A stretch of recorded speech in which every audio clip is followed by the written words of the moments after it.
Es atceros, pēc viena koncerta man bija arī ne tikai tāds radošais piedāvājums, bet arī piedāvājums apprecēties. Jā, tā kā ir dažādas iespējas, kā var, teiksim, rēģēt pēc koncerta, vai ne? Viņi vienkārši mērķiecīgi gāja, un šobrīd viņi spēlē Londonas Royal Albert Hallā. Viņi spēlē Londonā Royal Academy orķestrī. Sveicināti! Mani sauc Ralfs Kalniņš, un šī ir mūsu raidieraksta Lauznis ceļš kultūrā, pat pirmā epizode, kur mēs runāsim ar dažādu kultūras jomu pārstāvjiem par viņu ceļu un to, kāpēc viņi ir tas, kas viņi ir šodien vai kas viņi plāno būt rīt. Un kā pirmā mūsu viešņa ir Agnes Egliņa, pianiste. Man bija pat pierakstīti daudzi konkursi, daudzas balvas, gan valsts mērogā, gan dažādos mērogos. Un tā kā es pilnīgi gods, ka tu esi ieradusies un atklāji mūsu šo te sarunu sēriju. Sveicināti! Sveiks, Ralf! Un mans pirmais tāds jautājums ievadā, ko es iedomājos, kas ir tā pēdējā lieta vai tas kaut kāds mazais darbiņš, kur tev ir sanācis tā kā izlausties, kur tev tāds gandarījums, ka tu esi paveikusi kaut ko? Pavisam nesen iznāca viens no maniem diskiem kopā ar violnieci Lauru Zariņu. Un, protams, veidojot disku, gan koncepciju, gan vispār to izdarīt visu finansiālo pusi un visu to, kas ir vajadzīgs, lai vispār tāds varētu eksistēt, lai tāds būtu. Tās ir sadarbības un, jā, tas laikam varētu būt tāds pirmais, kas man nāk tāds prātā, kas ir no pēdējākajiem notikumiem. Un, jā, tas arī labi, ka tu pieminēji šos ierakstus, jo es zinu, un es pieļauju, ka daudz arī, kas ir klasiskajā mūzikā, tajā vidē zinu, ka tu spēlēji gan kā koncertmeistars kopā ar citiem solo māksliniekiem, gan arī ar orķestriem solo, gan arī tā kā kamermūzikas programmas arī vien pati. Un tad tas ir tā kā interesanti, kā tu to visu, tā kā, kur tu atrodi savu to ceļu starp tām visām ar citiem, vai viens pats, vai kā? Es domāju, ka profesija mūziķis un īpaši jau pianists ir diezgan daudzpusīga iespējamība, kā sevi realizēt. Ja? Jo pianists jau var spēlēt gan solo, spēlēt ar orķestru, spēlēt, kā tu teici, kamermūziku, spēlēt ar koriem, spēlēt ar deju kolektīviem, spēlēt džēzu, spēlēt improvizācijas. Tās šķautnes ir ļoti daudzas, un ja mēs tā atceramies varbūt kaut kādi gadi 40, 50 atpakaļ, es domāju, katram bija priekšstats par pianistu vairāk vai mazāk tāds, ka viņš ir vienkārši solo mākslinieks, kurš spēlē Mozart, Beethoven sonātas un Chopinu un, teiksim, Rahmaņino koncerts ar orķestri un tā bija varbūt tā galvenā lieta, kā mēs varam raksturot pianistu. Tad es domāju, ka šis laiks ir ļoti mainījis arī priekšstats par to, kā var realizēties pianists. Un jāsaka man pašai, tā kā es esmu tāda diezgan enerģijas man pietiekami. Man patīk tieši variēt šīs šķautnes, jo tas ir ļoti, ļoti interesanti spēlēt gan kamermūziku, spēlēt ar orķestri, kā tikko nospēlēja Pulenka dubult koncertu tieši ar Liepājas simfonisko orķestri. Tātad sadarbība ar dziedātājiem, ar slaveno Kristīnu Opolaistu, tūlīt mēs brauksim tūrē uz Ķīnu. Tad mums ir iespēja ar koriem, Kors Latvija, radiokoris un kamēru, un ļoti daudz. Man ļoti patīk mainīt šīs šķautnes, ko var pianists piedāvāt. Jā, tagad es domāju, mēs varam patīt to bildi nedaudz atpakaļ. Tagad mēs tā kā esam ieskatījušies tajā, ko tu darīji tā kā šobrīd, bet mēs zinām, ka tu esi no Liepājas. Un kā tas viens tāds pagrieziena punkts gan jau arī tavā mūzikas dzīvē bija uzsākt mācības Emīla Dārziņa mūzikas vidusskolā un braukt tieši no Liepājas uz Rīgu. Kā tas tev izmainīja tavas atmiņas varbūt par to laiku? Jebkuram māksliniekam noteikti tas ir talants, darba spējas, bet, protams, veiksmes, zvaigznes, sakritība un labi cilvēki tavā ceļā. Tam noteikti ir visam jābūt ļoti labā balansā, jo tādā veidā var izlausties tādā kultūras sfērā vai vismaz izlaust tos, varbūt griestus, kurus tu pats sevis uzlicis, jo mēs jau vienmēr tiecamies pēc tā labākā, un šķiet jau arī, ka labākais koncerts vēl tikai ir priekšā, un mūziķi bieži vien mākslinieki arī saka, ir augšas un ir lejas, ja? Bet, kad tu zini, ka ir varbūt tāds nelabākais periods, bet drūmākais, tad tu zini, ka vienmēr būs, kur tiekties augšup, bet tad, kad tu esi augšā, tad grūtākais ir noturēties, bet zināt to, ka tas nav augstākais kalns. Tad noteikti pasaulē ir vēl ko pārvarēt. Es runāju par tādiem, varbūt, emocionāliem, mentāliem kalniem sev pašam.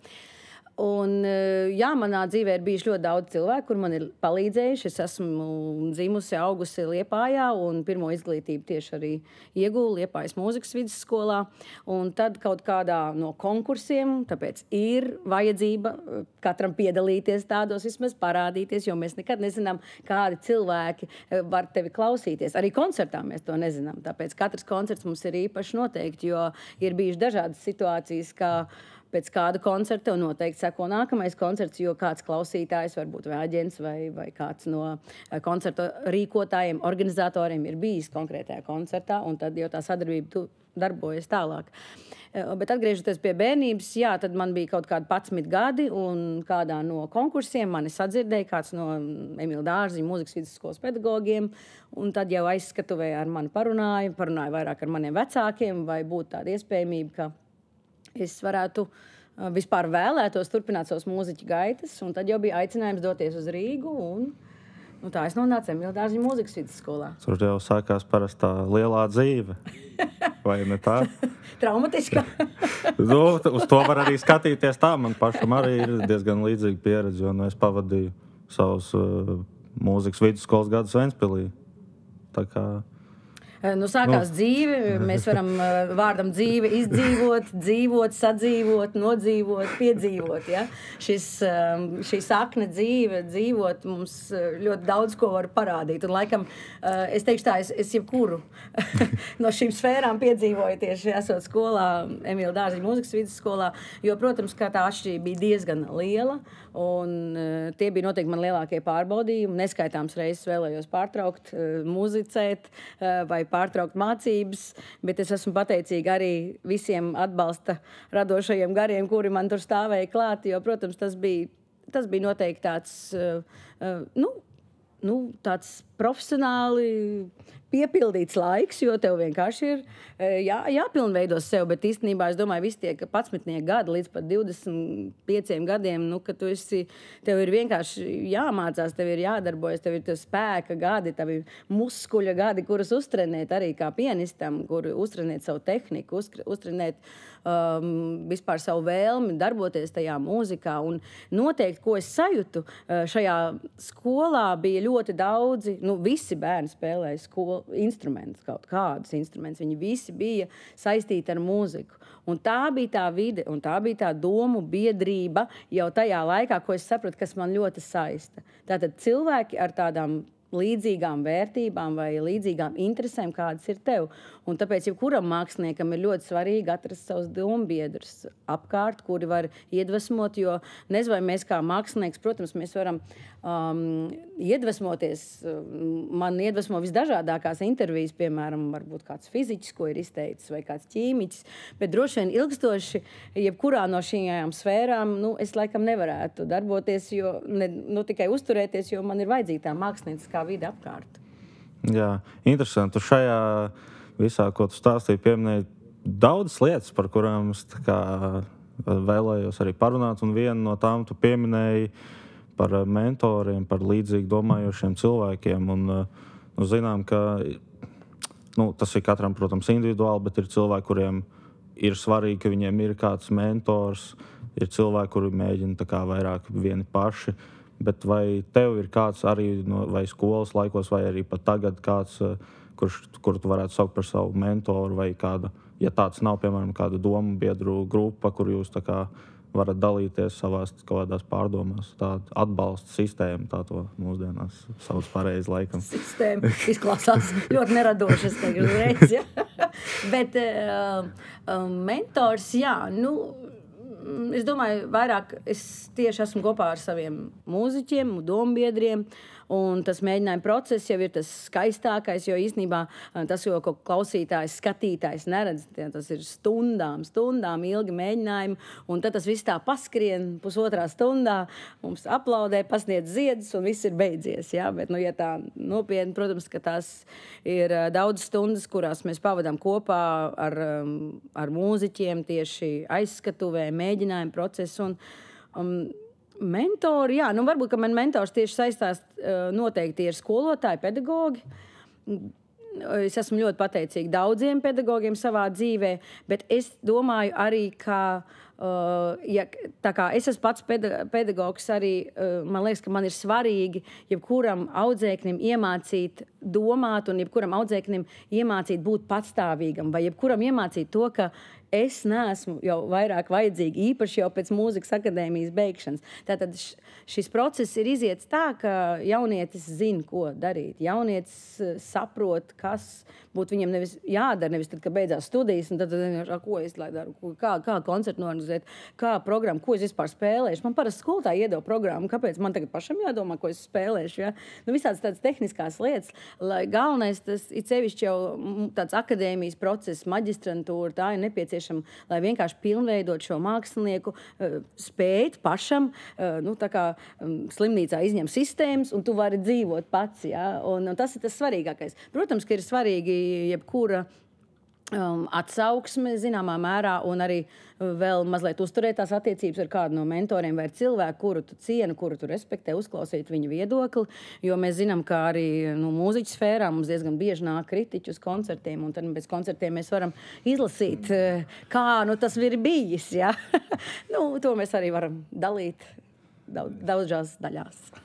Jā, un vēl viena tāda lieta, ko es gribētu pieskarties noteikti, ir tas, ka tu esi mācījusies arī Šveicē, bet pēc tam jau karjerā tu esi pabijusi arī daudzās eksotiskās zemēs, Āfrikā, dažādās valstīs sniegus koncertus. Kā tas notiek, kad cilvēks no Eiropas valsts tādas nepārāk liels tiek jau tādās pavisam eksotiskās vietās, kuras ticu, ka no tām vietām varbūt cilvēki nav tie, kas sēž mūsu koncertos un klausās.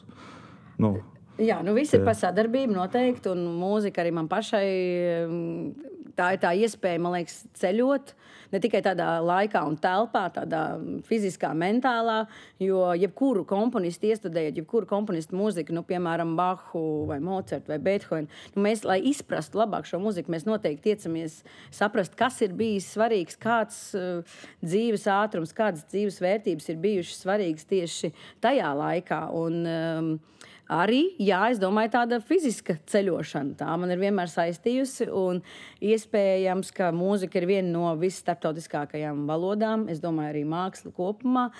Un Āfrika, jā, tas bija tāds īpašs laiks, un es ceru arī tuvākajos gados atkal atgriezties.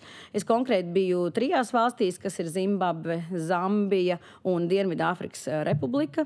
Tie bija vairāk gadi, kur mēs kopā ar kolēģiem izveidojām tādu kā mūzikas skolas sistēmu, mūzikas skolas tīklu, jo jāsaka, šie jaunieši ļoti daudz ir ļoti talantīgi, brīnišķīgām dzirdēm, mūzikas sajūtām, bet tāda iespēja, piemēram, Zimbabvē vai Zambijā, nav, protams, nekādas mūzikas sistēmas vai mūzikas skolas, kā mēs to saprotam šeit, mūzikas akadēmijas, būtībā jau nav arī pat pedagogu, ja, bet tā vēlme spēlēt, mēs ievērojam, ka ļoti liela, jo mēs kā sākumā aizbraucām īstenībā tikai koncertēt, tā kā spēja sniegt koncerts, bet tad jau laika gaitā mēs sapratām, ka ļoti daudz jauniešu, kuri vēlas spēlēt, un tad soli pa solim mēs jau to izdarījām, un vairākus gadus, jau mūzikas skola, es esmu apmācījis dažus jau pianistus, kuri ir skolotāji, tad viņi jau tālāk māca visu šo procesu, kas ir saistībā tieši ar jauniem talantiem. Un jā, mūzika internacionāli, es atceros vienu no koncertiem, kas bija Zambijā, kurā bija koncerts. Es biju pianiste, bija kaut kādi 3, man liekas, vai 4 vokālisti un čelists un violnietis. Un tas bija 7 cilvēki. Un tad es biju no Latvijas, kolēģis bija no Austrālijas, viena bija no Amerikas, viens soprāns bija no Japānas, no Vācijas, no Francijas. Un beigās vēl, man liekas, ka bija no Spānijas mūziķis. Un tad 7 dažādu teiksim, tautu pārstāvji vienkārši var vienoties vienā mūzikas partitūrā. Un tā ir tā svarīgā lieta, ka ir šī mūzikas sistēma, mūzikas izglītība visā pasaulē, un tad mēs varam runāt vienā mūzikas valodā. Jā, tas arī interesanti, jā, ka ir tā iespēja savākties tiešām no jebkuras pasaules vietas tiem cilvēkiem kopā. Vai tev varbūt kaut kāds tāds sajūtas, ko tu atceries, tādas patīkamās no tā laika, vai kas ir tas, kas tev paliek, kaut kāda tāda atziņa no tā, ko tu esi redzējusi, ko tu varbūt gribi paņemt līdzi, ko tu ņem līdzi savā darbā šodien? Mūziķis karjerās noteikti piedzīvojis ļoti daudz fantastiskas koncertzāles, īpaši ārpus Latvijas, gan Ķīnā, gan Brazīlijā, gan arī Dienvidāfrikā. Un arī mums Latvijā ir ļoti daudz labas koncertzāles, un tik ļoti gribētos koncertzāli Rīgā. Arī, jo mēs bieži vien mūziķi arī atkal kārtējo reizi, šo programmu vajadzētu nospēlēt Rīgā, bet kur? Un tāpēc tas ir noteikti tā lielākā atziņa, kas man liekas ir svarīga. Mums ir jābūt tai vietai, telpai, kurā baudīt mākslu, jo māksla jau arī mūzika, tā nav nekāda abstrakta lieta. Protams, mēs varam spēlēt jau kurā boksā vai jau kā tam līdzīgi, bet koncerta zāle ar saviem akustikas parametriem, tā ir arhitektūra, kas ir tik ļoti nepieciešama arī mūzikai. Ja? Mēs klausīties orķestrī vai kameransamblī labā telpā, akustiskā, kurā mēs varam uztvert visu šīs mūzikas nianses, burvību. Ja? Jo, protams, mēs varam mūziku baudīt austiņās, mēs varam mūziku klausīties vienkārši tumbās kā fona mūzika un tam līdzīgi. Bet ļoti daudz tieši klasiskā mūzika ir jābauda, man liekas, tieši klātienē. Ja? Jo tāpat kā jebkura teātra izrāde, mēs varam skatīties arī raidierakstā, bet tomēr tas klātienes mirklis, ka es esmu tajā brīdī kopā ar viņiem, un viņi veido šo muziku, un es klausos, un tā ir tā sinerģija. Un tāpat laikā es esmu tās 2 stundas šajā konkrētajā vietā, konkrētā telpā ar mūziķiem, ar māksliniekiem, ar aktieriem, un mēs esam kopā, un mēs varam to tātad baudīt. Un tas, man liekas, tik ļoti dažbrīdīs trūkst Rīgā, īpaši koncertzāles jomā. Bet kas man vēl patīk, ļoti ir interesanti vērot arī publikas daudzveidību. Klausītāji Latvijā no klausītājiem Spānijā noteikti ļoti atšķirās, vai klausītāji Brazīlijā, vai Japānā, ne Japānā es neesmu bijis, bet Ķīnā. Vai arī Āfrikā. Tā kā tās pieredzes ir dažādas, bet mums ir sava publika. Bet es tikai uztveru to kā tādu krāsainību tajā. Jo Āfrikā jau, es atceros pēc viena koncerta, man bija arī ne tikai tāds radošais piedāvājums, bet arī piedāvājums aprecēties. Jā, tā kā ir dažādas iespējas, kā var, teiksim, rēģēt pēc koncerta, vai ne? Jā. Tu arī pieskaries interesantai lietai, par ko mēs jau cik gadiem jau runājam, tepat, kad Rīgā vajag to koncertu zāli un tā tālāk. Bet šis man iedvesa atpakaļ tā saucamo veco labo mūziķu jautājumu. Cik bieži tev kā profesionāla mūziķim, vai tev sanāk vispār aiziet uz kādu savu kolēģu koncertu? Cik bieži tu apmeklē, vai varbūt nesanāk laiks nemaz? Es esmu ļoti aktīva koncerta apmeklētāja. Tiešām man īpaši saist visu simfoniskā muziku. Man patīk klausīties jaundarbus, man patīk iet un dzīvajā klausīties arī pirmatskaņojumus, ko kolēģi ir radījuši, jo es esmu pati savā karjeras laikā jau pirmatskaņojus vairāk kā 70 skaņdarbus. Līdz ar to es esmu arī kaut kādu savu artavu devusi Latvijas laikmetīgai muzikai. Un tātad, kas ir jaundarbs, kas ir pirmatskaņojums, tas ir tātad komponists, dzīvi esošs, kurš ir uzrakstījis tātad jaundarbu, varbūt konkrēti tieši klavierēm solo vai klavierēm ar altu vai klavierēm ar vijoli. Un tātad šis pirmatskaņojums notiek šajā brīdī, un, piemēram, 25. gada vai ne, 2. janvārī, tad šis skaņdarbs būtībā piedzimst un tad ir iziet pasaulē. Un šie mirkļi ir ļoti īpaši, un mēs jebkuru, arī atskaņojot, piemēram, Beethovena darbu vai Mocartu, mēs vienmēr skatāmies, no kurā gadā tad šis darbs ir radīts un kurā laikā, vai ne? Bieži vien tam ir arī ļoti liela nozīme, ja mēs skatāmies tādā vēstures kontekstā, ja? Piemēram, ja varbūt darbs ir radīts kādā 44. gadā, 45. gadā, un tad mēs varam tikai iedomāties, kas ir noticis pasaulē, kas ir tajā laikā, un tad kāda mūzika spēja rasties tajā laikā. Un varbūt mazliet šie gadi man ir saistībā ar ģimeni, jo man ir mazs bērns, mazs puika foršais. Man iznāk mazliet mazāk doties uz koncertiem, bet es ļoti, ļoti labprāt, un es vienmēr sekoju līdzi, kam es varu sekot. Jā, runājot par laiku un tiem gadiem, kā tas viss iet un mainās, man attausta tikko atmiņā, ka pianists arī šķiet Kristaps Vanadziņš, tas ir, viņam ir tā koncertu sērija vai portreti. Jā, portreti, kur viņš ņem cilvēks no auditorijas un tad veido mūzikā viņu portretus. Bet man ienāca jautājums prātā, kāds būtu tavs portrets, kā tu pati sevi iedomājies, kā tu redzi to, kas esi tu? Nu, kā tu iedomājies? Kā tu man redzi? Ļoti enerģiski. Pirmā doma, kas man bija, kad es sapratu, ka tu esi pirmā, kas nāks, man tāds, būs labi, būs tā kā enerģiski. Šeit, tā kā mēs esam tikušies arī iepriekš tā saucamajā mūzikā, tad jau man bija, es tā kā apmēram zināju, ko sagaidīt. Bija kaut kāds tāds, tā kā, es pat nezinu, kā to noraksturot. Grūti pašai sev raksturot. Es nezinu, protams, tā ir tā enerģija. Man gan pašai liekas, ka es neesmu īpaši enerģiski, godīgi sakot. Es vienkārši darbojos tā, kā es to jūtu. Es domāju, ka man varētu saistīties dzīvesprieks, smaids. Es domāju, man ļoti patīk domāt labas domas un vispār iedrošināt jauniešus, iedrošināt savus kolēģus ar tādām labām domām. Un, man liekas, vienkārši būt mūzikā ir fantastiski. Tas ir mans ceļš, tas ir mans aicinājums. Un, ja tu pieminēji arī manu kolēģi Kristapu Vanadziņu, brīnišķīgs, fantastisks pianists, un šeit arī tā varbūt tā liela atšķirība. Kristaps pats veido tātad savas improvizācijas, spēlē improvizētu mūziku, spēlē savu mūziku, komponē, un es noteikti nekomponēju, es neprotu improvizēt, man ir jāiet pie Kristapa mācīties, to mēs esam sarunājuši arī, jo tas ir tas moments, kas man ļoti iztrūkst, jo improvizācija tā ļoti nodara arī klasiķiem, klasiskai mūzikai, jo, mēs zinām dzīvē, kā teikt, jebkas var notikt un varbūt visādi, galvā caurumi, ka tu vienkārši nesaproti īsti, kas notiek, un tad tu vari izpeldēties tā, ka tu vienkārši labi proti improvizēt, ja? Tad tu varētu arī improvizēt Šūmaņu vai Šopēnu vai Baha stilā, un tas jau nav nekas slikts, es domāju, tā ir tikai tāda papildus vērtība.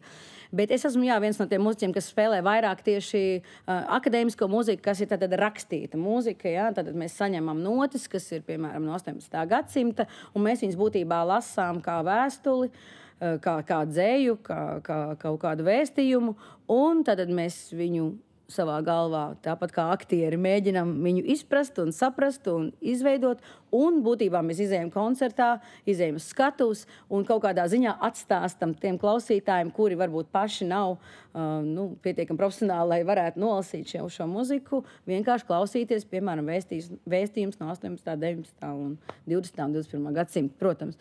Un mūzika jau kā tu pats uztver mūziku, jo mūziku mēs dažādi spējam uztvert. Kā tu uztver mūziku?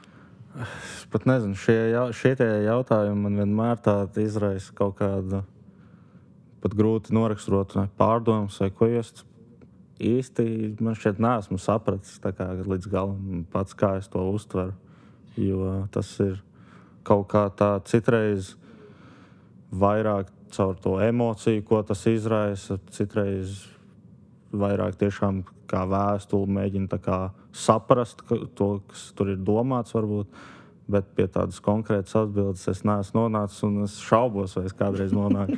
Ne, nu, ir dažādi arī mūziķu vidū. Ir cilvēki, kur, es domāju, redz mūziku tieši kaut kādās bildēs vai sajūtās. Mēs tur uzreiz iedomājamies tur jūras krasts, horizons, saule vai baiss pērkons vai negaiss. Vai cits atkal iziet tieši caur sajūtām, caur kaut kādu laimes sajūtu, prieku, kaut kādu dusmām, caur kaut kādu enerģiju. Ja? Mēs visdažādākā veidā mūziku uztveram, un arī paši mūziķi. Un tas ir ļoti interesanti. Un kas priekš tev paši ir klasika?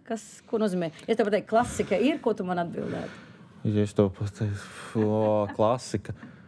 Nu, es uz to skatos tā kā dažādas iespējas. Klasika, ja es runāju ar saviem vecajiem, labajiem, tā teikšu, draugiem, ar ko pavadīju gadus vidusskolā, arī pianisti, starp viņiem pieteikoši lielā skaitā. Tad, tā mēs runājam klasiku, tad jau mēs saprotam, ka mums ir visi mūsu mīļie klasiķi, komponisti, bet tā runājot par klasiku, arī ne mūzikā, tas ir kaut kas tāds ar to, tā teikt, vērtību, kas jau ir pastāvīgi jau gadiem, ko mēs atceramies ik pa laikam, kas ir tāds pieturas punkts, pie kā mēs tā kā mēdzam pieturēties. Bet iedomājies, tiešām ir tādas simfonijas, ir tādi opus, kuri vienkārši dzīvo 200-300 gadus, un vēl projām cilvēki, tāds Johans Sebastians Bachs noteikti bija ģēnijs, vienkārši tas ir neiedomājami, vai Wolfgangs Amadejs Mocarts, kurš nav iespējams pat saprast, kā viņš tik īsā mūžā varēja sarakstīt tik daudz muzikas un tik daudz kvalitatīvas muzikas, un tas ir tā, kā mēs to klausamies, vai ne? Un es domāju, ka tas ir svarīgi, un tās ir tās lielās vērtības, bet un akadēmiskais mūziķis, es nezinu, dažreiz kā mūs uztver tā, kā tev liekas, kā mūs no malas uztver. Kad pasaka, viņš ir akadēmiskais mūziķis. Šeit es varētu runāt varbūt no kaut kādiem dažādiem aspektiem, jo es zinu, ka neviens jau man to nav pateicis, acīs skatoties. Bet šis laikam būs tas brīdis, kad es to pateikšu publiski,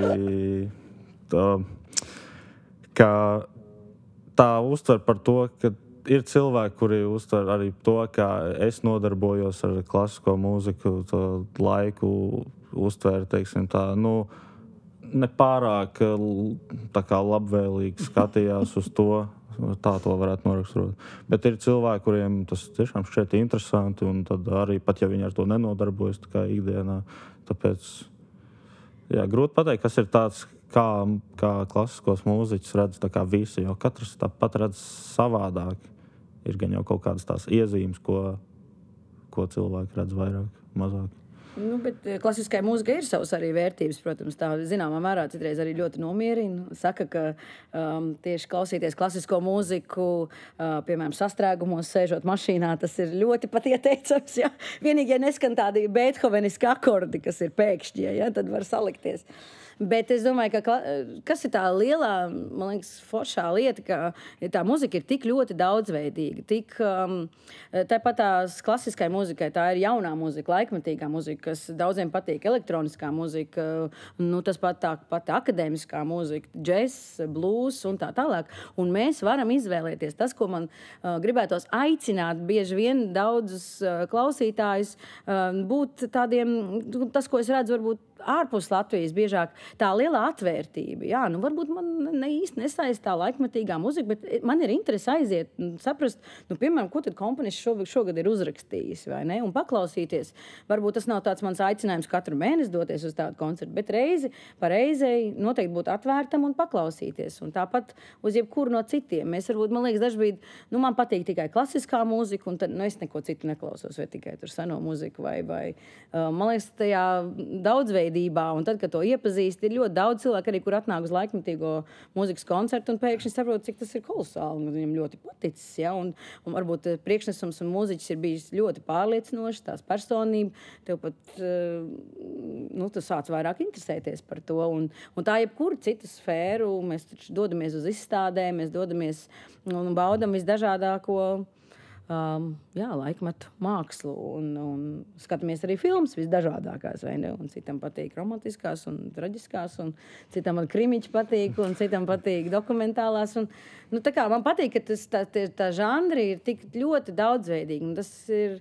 Un tajā ir tā burvība. Un, man liekas, arī jaunie mūziķi, jaunie mākslinieki arī novērtē tieši to un specializējas konkrētajā jomā. Ja?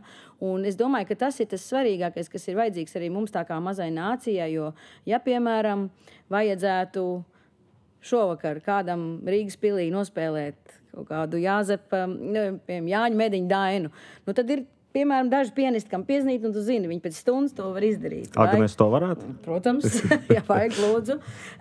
Ja mums vajag konkrēto, vai ne, filmētāju, ja mums vajag konkrēto aktieri, mums tad ir šī daudzveidība, no kā izvēlēties. Un jābūt, mums katram ir jākop tas savs lauciņš, un katram jākop tā savu profesionalitāti un savus aicinājumus, lai mēs varam būt noderīgi ne tikai sev pašiem, bet arī sabiedrībai.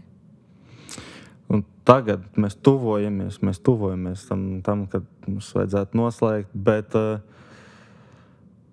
viena lieta, kas mums vēl tāda ir, man šķiet svarīgi pieskarties arī, lai tie jaunieši arī cerams, ka profesionāļi kāds klausīsies un dzirdēs šo.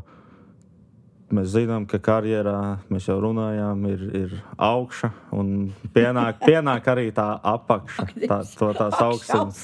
Tas kā klavierē, balts, melns un beigās māks, ja? Tas pats vecais labais joks. Tu domā tāds pilnīgi apakša, ka viss, ka jau viss, vai kā? Labi, mēs jau noskaidrojam, kad vidusskolas laikā bieži vien ir tas, kad jau ir apnicis un negribās, bet tālāk jau karjerā, kā profesionāli, vai ir bijis kaut kāds tā, kad notiek kaut kas tāds, vai zvaigznes sastājas tā, ka tiešām liekas, ka vairs nav kur vēl zemāk, kam vēl jānotiek? Jā, bieži vien mēs mākslinieki asociējamies ar to, ka mēs esam tik mākslinieki, tik pa gaisiem un tik ļoti un vispār ar reālo dzīvi nedraudzējamies un vispār kas tas ir, bet reālo dzīvi atdraudzējās, jo ir reāls lietas, vai ne? Mēs dzīvojam savu dzīvi un tāpēc es noteikti aicinātu, ja kuram mūziķim būt arī tādam ar vismaz 2 kāju pirkstiem, mazliet būt uz zemes un saprast to lietu. Ka ir tā vispār arī dzīve, un, protams, jebkuram māksliniekam karjera ir svarīga, bet ir visdažādākās vērtības dzīvē, un tā, protams, ir gan ģimene, gan tevis paša veselība un tā tālāk. Tās ir tās svarīgās lietas, bet kāpēc es to saku? Es tagad pēkšņi tā kā aizmirsos vispār. Nē, bet tā svarīgā lieta ir tiešām, ka mēs varam redzēt, pēc mēģinājuma arī, pieņemsim, ieskicēšu to mēģinājumu, jā, protams, ir sevišķi pirmais mēģinājums, un kā man Māris Sirmais, vienmēr diriģents Māris Sirmais, teica, neizdara secinājumus pēc pirmā mēģinājuma, ja? Jo pirmais mēģinājums, ir kāds ir, ja? Tur katrs kaut ko atnāk, katrs kaut ko ļoti izdomājis, un kaut kādu tur ģeniālu fīčiņu, kā tur tas viss tur skanēs, un tagad atnāk kopā, un, protams, tur, maz kas skan. Katrs tur grib parādīt sevi, un katrs tur ir izmācījies, un grib parādīt, kā viņš to ir izmācījies, un cik, tad katrs tajā mēģinājumā kaut ko mēģina, un tad savs temps, un savs metroritms, un tā tālāk. Un tad ir ļoti svarīgi, ka, protams, kā tas viss vispār kopā, ja mēs tāds orķestris, tas ir kaut kas fenomenāls, ja mēs atnāk 70, piemēram, cilvēki, un viņi spēlē vienā pulsā, vienā ritmā, harmonijā un tā tālāk. Tad mēs paņemam 70 cilvēkus un salikt viņus vienā telpā un lūdzu, elpojiet vienādi, sitiet kāju vienādi, ja? Un tā tālāk. Protams, tāpēc jau ir šī profesionalitāte, kas ir vajadzīga, lai mēs varētu tas ir arī darbs. Tātad tas ir tas, kas ir tās profesionālas iemaņas, un tā ir tā izglītība, kas ir nepieciešama, lai tas varētu būt tā, kā tam ir jāskan. Bet, jā, ir ļoti vajadzīga arī tāda racionālā pieeja. Jo, protams, mums gadās arī mūziķiem bieži vien, ir kritiķi atnāk, viņi sadzird savus krāsas, ja, nesadzirdēja manas krāsas, un tā jau ir, vienam garšo tomāts, un otram gurķis, ja, un gurķis nekad nebūs tomāts, ja, un tomāts nekad nebūs gurķis, ja, tā tas vienkārši, un to ir diezgan grūti kaut kādā mirklī pieņemt, jo, protams, ka mēs aizējam uz skatuves, mēs darām to labāko. Mēs esam tur mēnešiem mācījušies, gadiem mācījušies, visu mūzikas skolu. Un atnāk kritiķis pasaka, vispār bija baigi nepārliecinoši, un vispār, koncerts nav īpaši izdevies, koncepciju nesaprata, to nesaprata, tu to izlasi nākamā dienā, ir diezgan šķērmi ap dušu, jā, lai teikt tā.